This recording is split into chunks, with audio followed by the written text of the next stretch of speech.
Welcome to Empowered to Grow, the podcast. I am your host, Hanan Basha, the business doctor. Following our conversations with empowered women who woke up one day and consciously claimed, I am more than enough, I am worthy, I am empowered to grow. And along their empowering journey towards realizing their own potential and their quest for growth, they became a beacon of hope and guidance for others. May you also find your inner power to grow. Hello, everyone, and welcome to a new episode of Empowered to Grow. This is your host, Hanan Basha. I have a lovely lady with me here today and a very dear friend of mine, and someone you have to smile when you hear what she does. Rania Abdelghaffar is the happiness educator, and we're not only friends, we're also neighbors, and I love talking to her because guess what? She specializes in multiple intelligences with further concentration on emotional intelligence. And thus Rania has a lot to share when it comes to that. She's very popular. She's got her page, her lives and everything. And she's a consultant in that field as well. So Rania, welcome to the podcast. I'm so glad I'm with you, ya Hanan. It's a real pleasure. It's mine. Rania was one of the first people to ever push me into, you have to go live. You have to talk about what you do. And she hosted me on her Facebook page, 2 years ago now? I can't remember. Yeah. It was a really nice bit, you know? Yeah. Yeah. Okay, Rania, when you're with me from day one, but when I asked you now to come on the podcast, Empowered to Grow, what does Empowered to Grow mean to you? How does it resonate with you? It's the real path towards growth. I believe that a person is a seed and you don't actually put things inside the seed. Yes. You prepare the soil for the seed, and that's very early in one's life. And sometimes actually it comes again as a cycle, another cycle in one's life later. Yes. But it's the environment. Mm-hmm. It's what's surrounding the seed that actually helps or handicaps the seed. So when you say empowered to grow, that's for me providing the best environment, not just for the seed to open up and feel safe, mm-hmm. but to actually feel this personal power. So it's an indirect way. Yes, you are sort of influencing the seed, but you're influencing the seed to discover its own effect. Yeah. Okay. And to the utmost potential. So personal power and emotional intelligence is actually maybe, although it's supposed to be one of the competencies, mm-hmm. but it is actually a competency and the end, you're actually doing all this, all the emotional intelligence part of helping or discovering or managing and all this to actually gain this personal power and to use it in the best way for yourself and others. So Empowered to Grow, it shows you the journey, mm-hmm. and it shows you the power.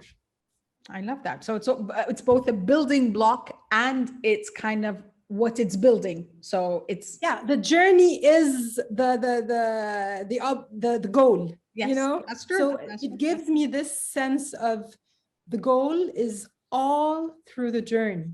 I love that. So I love it. I'm very happy you named it that way. Yes.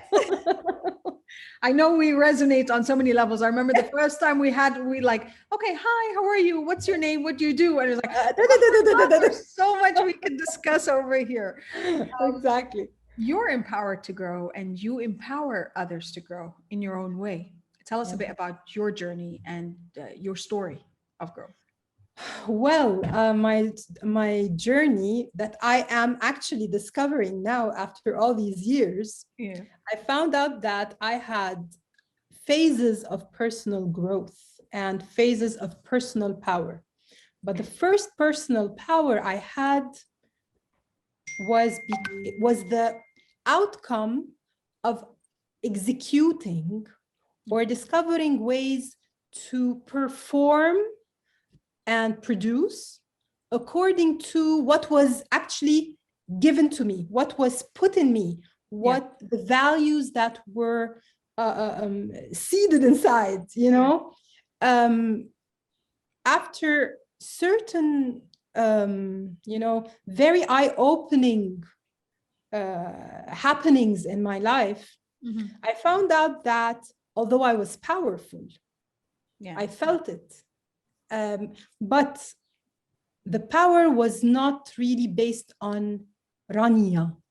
Yes. It was based on Rania, who was based on other people. You know, your other roles and your other responsibilities.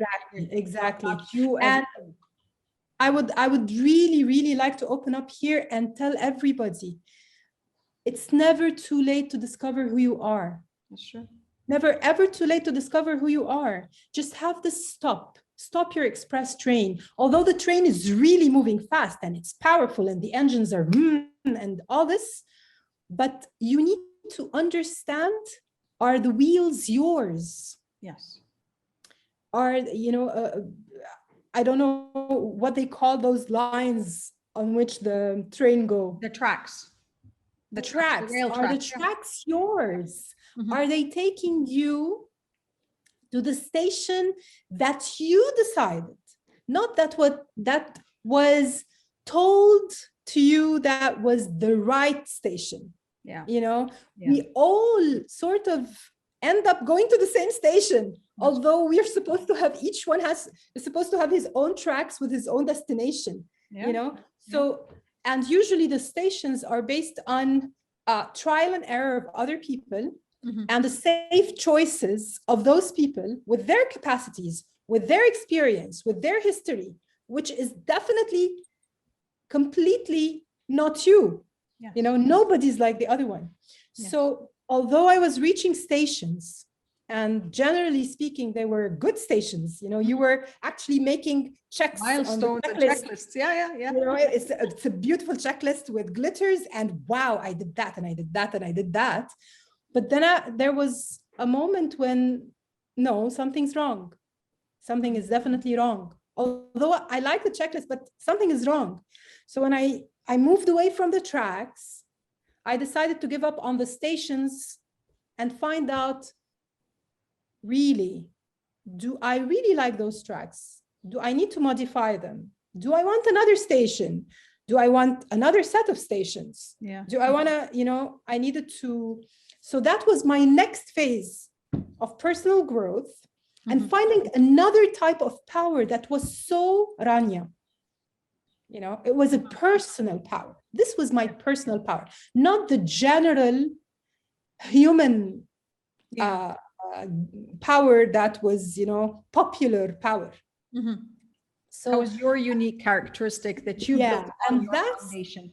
Exactly. And that, when you dig deep into that, no matter what time passes, no matter what happens, no matter how many people will do your thing, they'll never do you. That's true. That's true. You know, they might do the thing, but they'll never be you. So this makes you even more empowered to be powerful.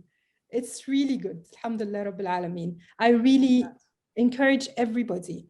And that's why when this is about my own personal journey, but you were also asking me how I help people.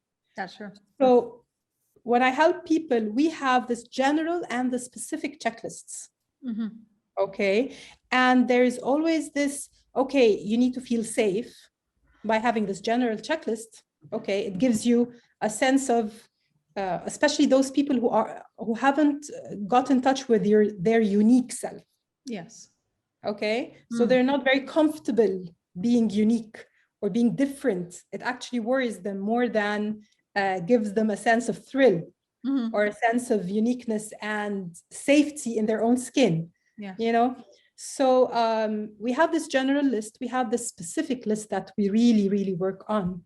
And then we have all the emotional intelligence skills that help us, especially 6 Seconds organization, the one I'm certified from, to assess and help other people with emotional intelligence, they have sort of, their skills are prepared in sort of a plan, Okay. okay, of self-knowledge, self-management, and self-giving, moving on to the bigger bubble, the bigger circle. So this we do step by step. That's really nice. So you tackle both the inward, the outward, the general, the specific, and it's a holistic view really of how do you come to empower yourself. Sure, and until you find your unique self, you can never help other people find their own unique selves. That's true. Because as long as your checklist doesn't have your logo on it, it's not yours, you can't help other people find their own checklist. And that's actually, that was my turning point as well. And I know that's why we resonated, because that for me became the moment where I realized I'm just tired of seeking external validation. And now I want to turn inward towards internal gratification and fulfillment. And as you said, it's difficult because you're going off tracks, you're going off the beaten path, and you have to explore it. You have to create this new path for yourself. You have to build new tracks, and it's tough, but it is so gratifying in itself. Yeah, it is. But I mean, also we need to tell everybody that at a certain point in time when you're off track, people will be going besides you, exactly, and reaching places, and you're gonna feel like, oh my God, what did I do? I just love those tracks, and people are getting places, So I think that there are a lot of challenges, but the gratification that you are talking about makes it all worthwhile, truly. That's true. So from where you stand now, what advice would you go back and impart on your 19-year-old self? Well, because I really believe in neuro-linguistic programming, you never regret, because no regrets, no regrets. How would you empower her? I need to establish this thing first, that I would just let her be what she was. But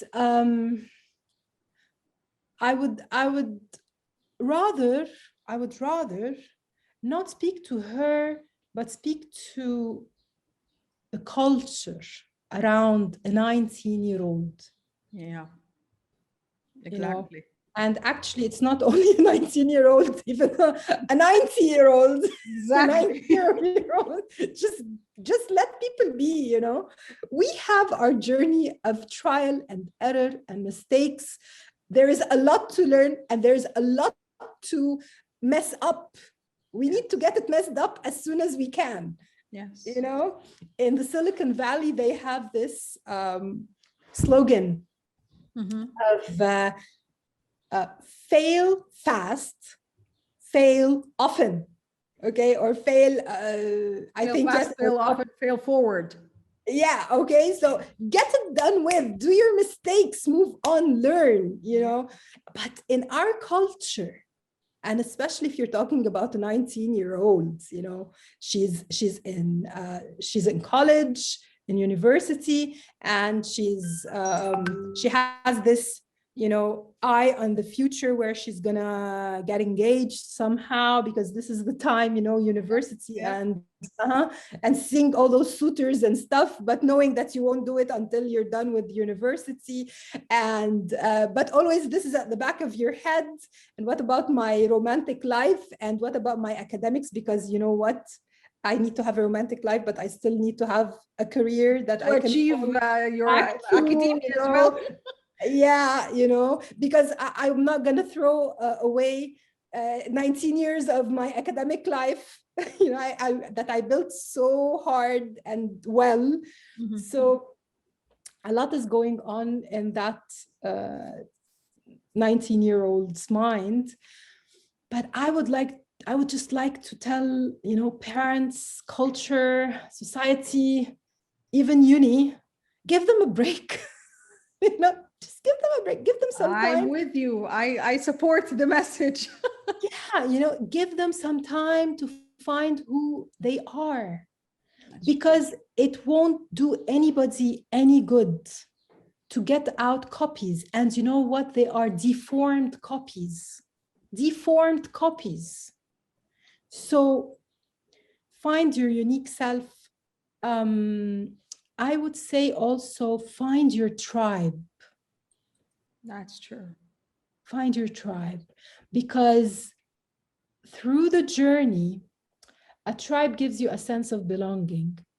And a 19-year-old, if she has her tribe, or a guy, I mean, if he has his tribe, he will get his oxytocin hormone. He won't always think of, you know, wow, I would like to have this relationship, or no, you already have the resources for this sense of love and variety. Yes. And diversity, yes. You know, and different minds.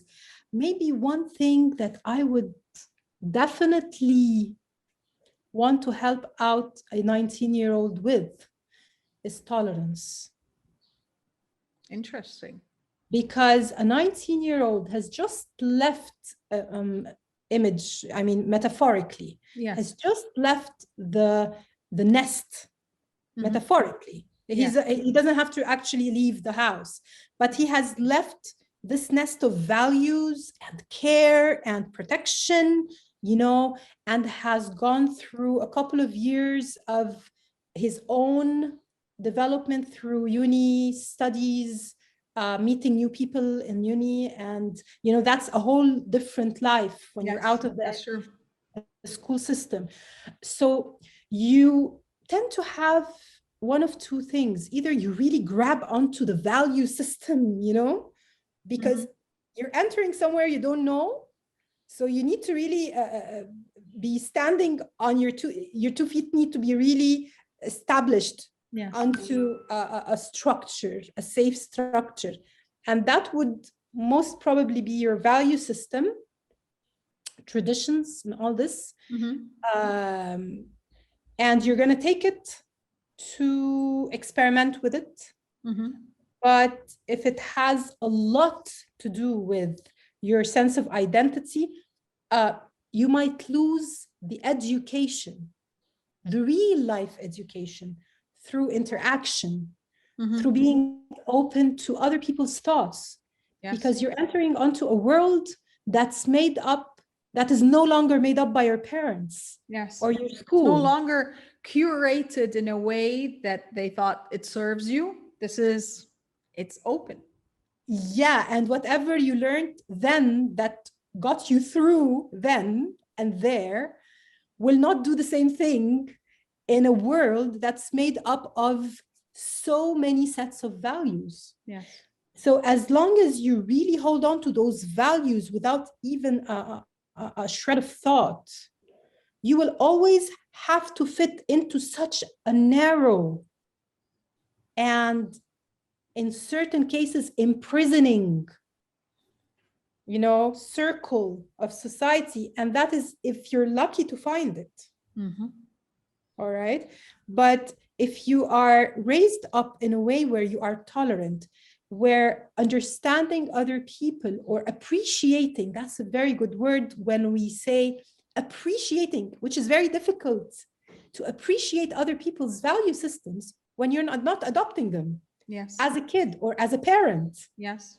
You know, so if I raise my kids to appreciate other value systems, and that's a very big challenge for the parents, because they're going to open up this thunderous box of, so why not do like them? Yes. Yes, I know. Okay. Yeah, you know, living in a multicultural society as well. That's one of the things which I think is a blessing rather than a challenge, because then you're open. But then again, as you said, the parents and the adults have to have the readiness to talk about it and not justify, but make them see why it's different and why we're doing this and why they're doing that and why we should respect and appreciate each other regardless of value system, belief system, a cultural system, whatever it is. Because at the end of the day, we're humans and we're meant to connect, and there's always common ground, and we don't have to agree on everything. Beautiful word, common ground. Mhm. Beautiful word. Mhm. You know, I would just suggest, okay, or assume, or my perspective would be that most of the parents don't have this luxury of providing a tolerant or open line of discussion and accessibility to the kids and appreciating other people's set of values. Why?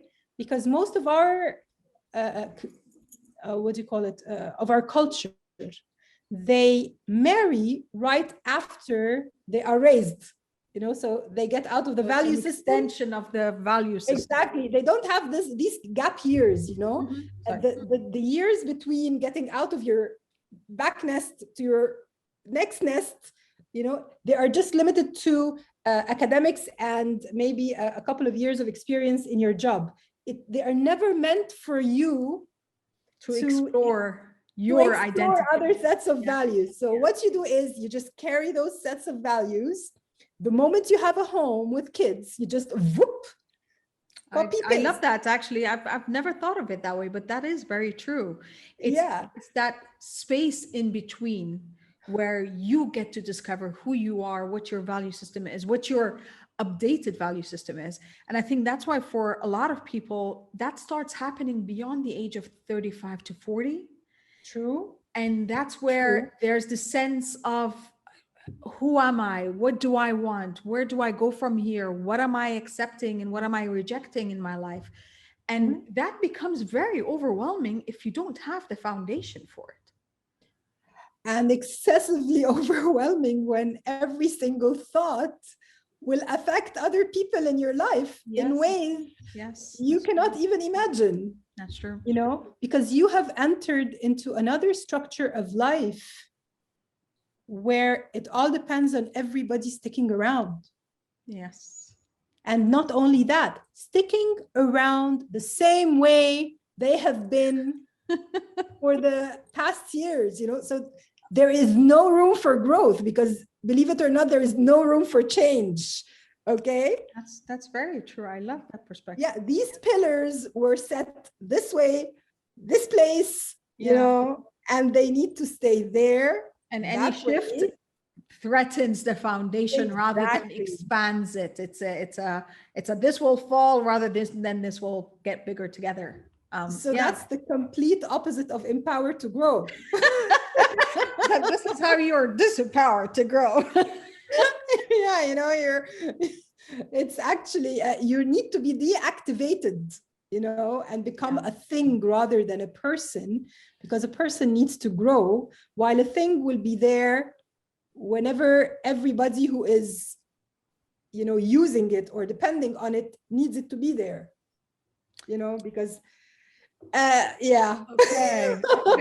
So let's take the other end of the spectrum. Yeah, sure. What would you like from a time capsule perspective? What would you like your 90-year-old self to thank you for? To thank me for? Yep.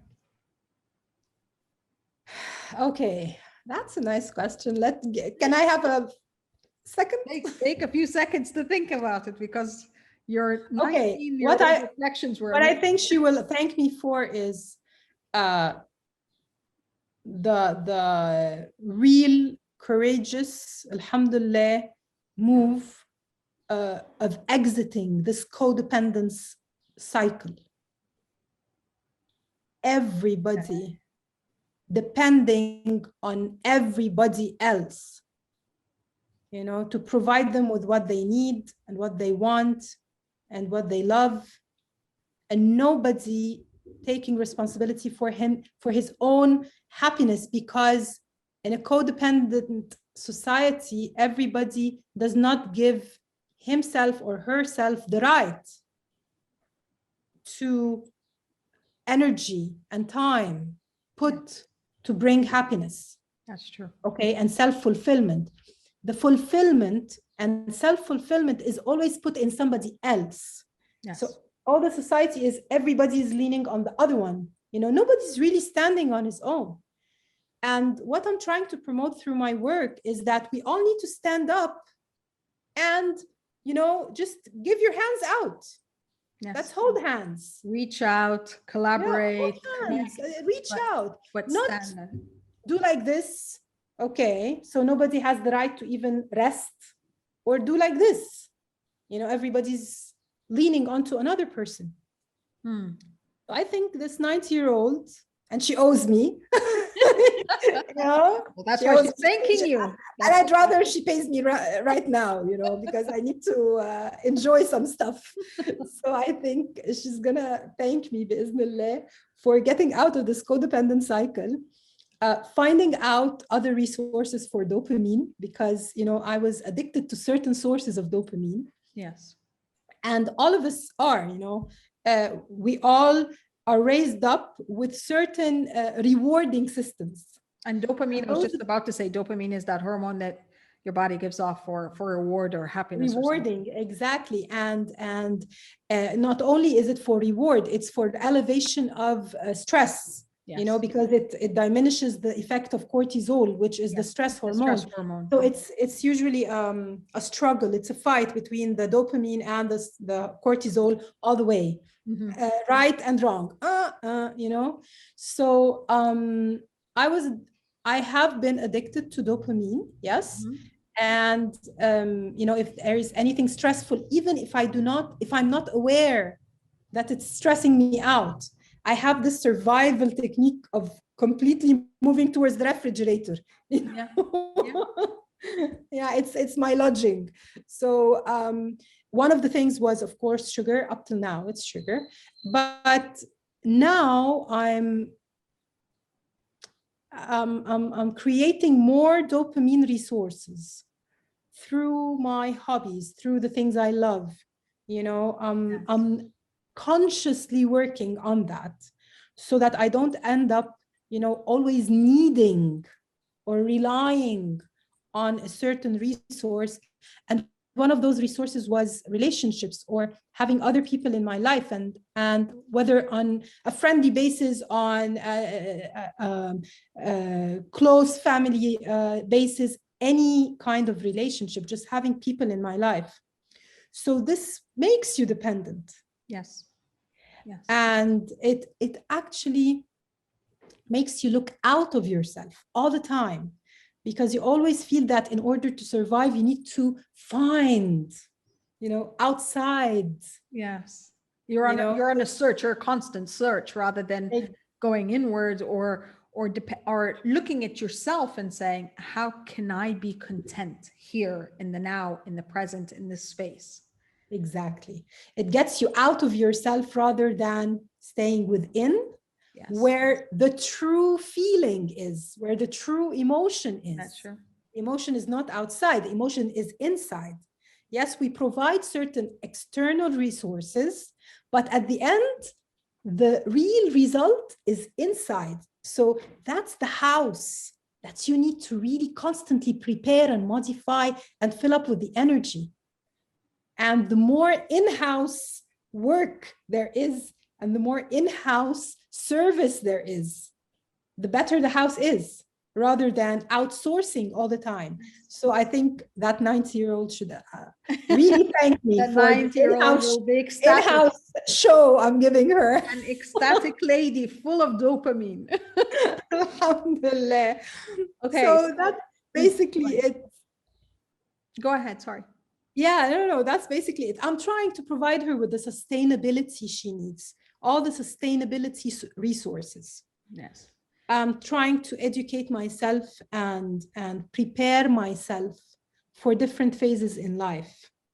And I love that you bring that up, sustainability, because we don't speak a lot about it. And you know that I love talking about sustainable growth, and especially when it comes to businesses and stuff. But that is it. It's in a society and in cultures now that are worldwide, where we have been conditioned for the instant gratification, for the quick fixes, for what makes me happy now, what gives me, whatever it is I need right now. We don't think about, how can I sustain this? Momentum is something that we don't think about a lot. Habits, which are things that you get used to doing and you could carry on for many things, but more importantly, habits that empower you to grow one way or another. Well, whether we're talking about healthy habits that are related to your emotional health, your spiritual health, your physical health, your mental health, then these are all things that don't get enough attention because, again, it's about the conditioning. It's about, let's go. Come on. Well, what can you do now? What can you do now? No, True. what can you do at this point that adds up to something bigger? It's a small step. And the reward you give yourself for every small step. Yes. Because that's a very critical point. Acknowledging the step, yes, and rewarding yourself for it, yes, will give you the dopamine you need, yes, although you haven't reached the ultimate goal. That's true.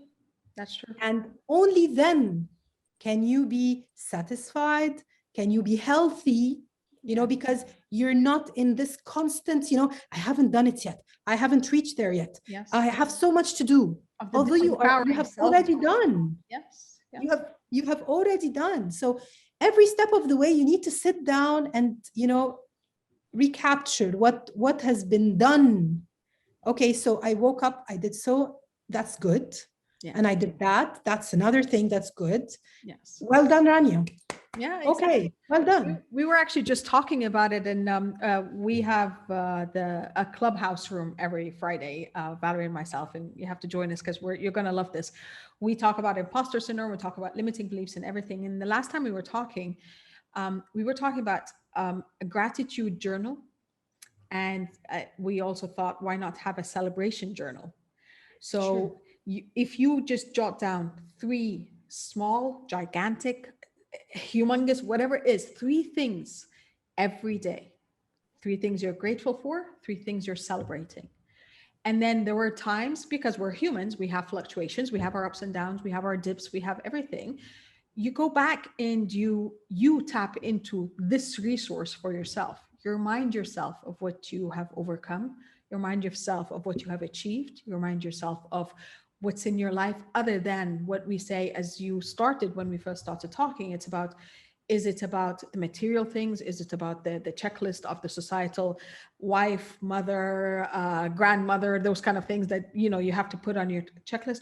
Or is it about what I woke up today, I achieved this today, I put a plan for my business today, I went to work today feeling good about what I do.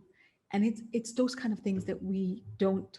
Or today I avoided sugar. Yay me, 1 day without sugar. It's those kind of things.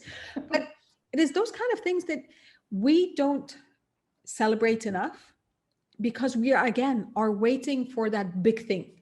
It's that certificate at the end of the 4 years.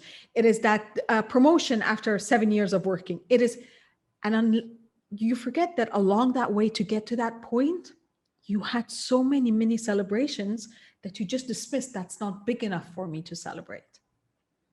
Yes, definitely. While you were talking, something, lit up. Yeah. While I work with my clients, we always have this branch of noble goal, this big goal of life, right? Mm-hmm.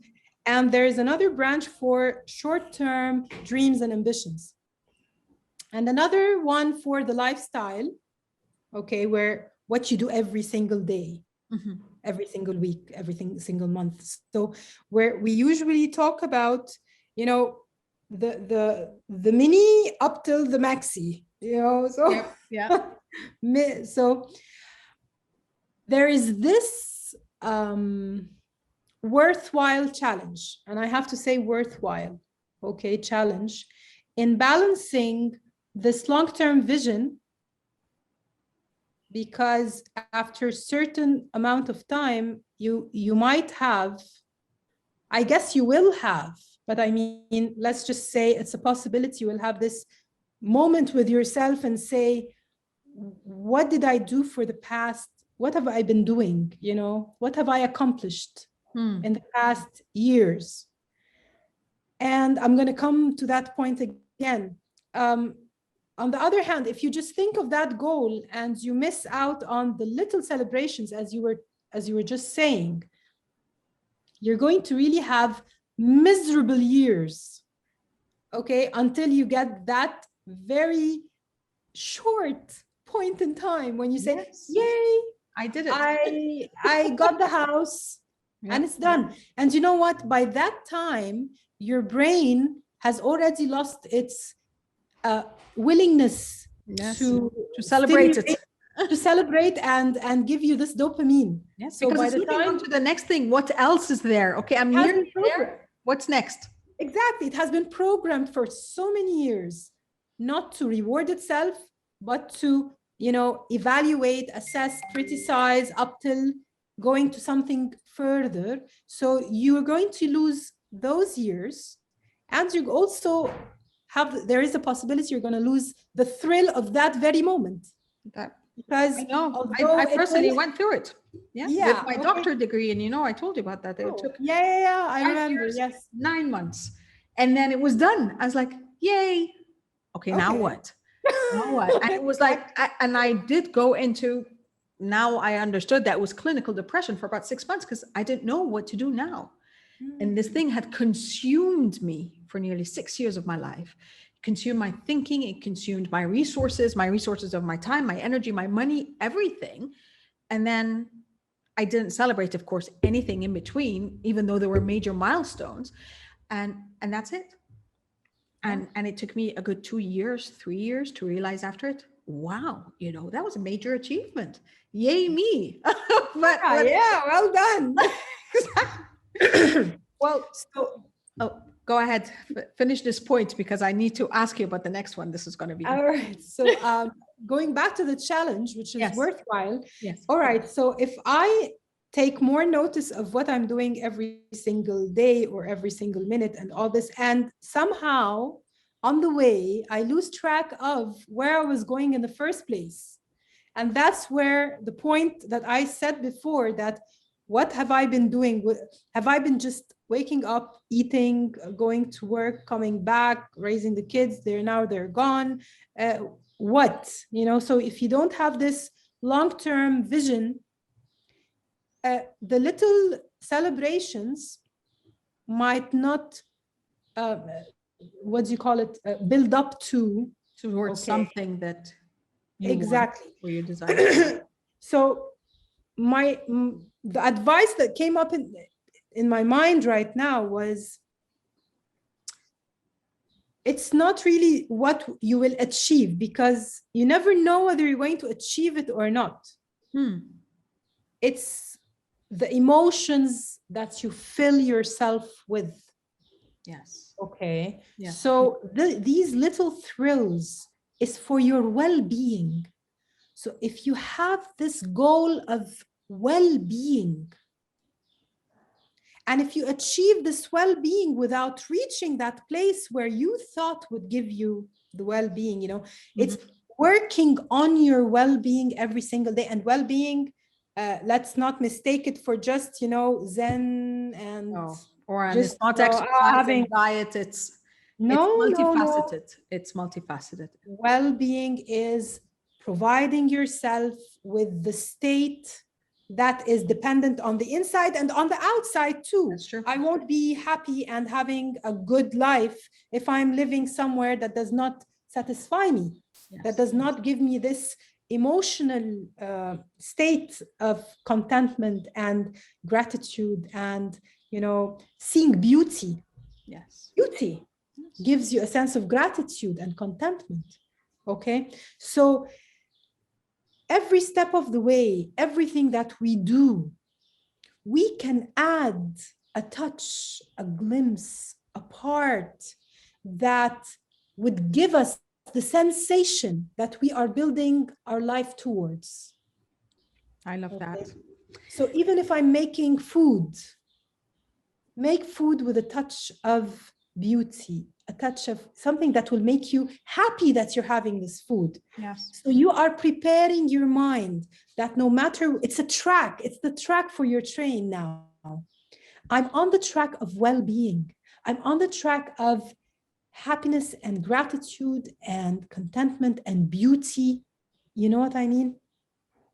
So I think adding a bit of the state and sensation of the long-term goal to your short-term goals. I love that. You know, this would make the whole process worthwhile, whether you reach there or you're not. You are already living. Yes. You are already experiencing what you're moving towards. So from the sense of experience, you're on a stage and you are talking to tens of thousands of women, and you're telling them and you're talking to them about being empowered to grow. What would be that last message you want to leave them with? You never expire. Nice. You never expire. Truly. And every single minute is adding a flavor and a skill in disguise. Mm-hmm. Those fights you had with your kids or with your neighbors or with your mom or with your dad or with whoever, it made you learn negotiation skills. The academics maybe gave you a sense of planning and time management. Those visits you had from other people to your place gave you a sense of service orientation skills. And event planning. Event planning and management. Yes. And being able to cater for different interests, resources, appetites, yes, well-being perspectives. You know, it gave you emotional intelligence and social intelligence. So you never expire. Every single minute in your life is building you up, is making you grow. Mm-hmm. Your own life journey is there to empower you to grow. Just be aware of the growth. Be aware of it, because with your eyes on growth plans that are imposed by other people and by academics maybe, or the work market, giving them different vocab, you know, giving them other synonyms. Yes. If you really analyze those synonyms, you are doing them every single day. Yes, that's true. So believe it or not, you are building your market skills, even when you're not in the market. Yes. Okay, just be aware, empower yourself through your own self-awareness. And when the time comes and you will feel it, just, you know, do it. Just do it. Rania, this has been amazing. And I know we could talk for a few more hours. Definitely with you. We're going to continue in our uncharted discussion, but for the time being, where can our viewers and listeners find you in virtual space? On my page, The Happiness Educator, Rania Abdelghaffar, The Happiness Educator. And you'll find me on Instagram, same thing. Okay. On my website, I'll give you the link. It's I'll put the links in the show. Yeah, Rania-the.com.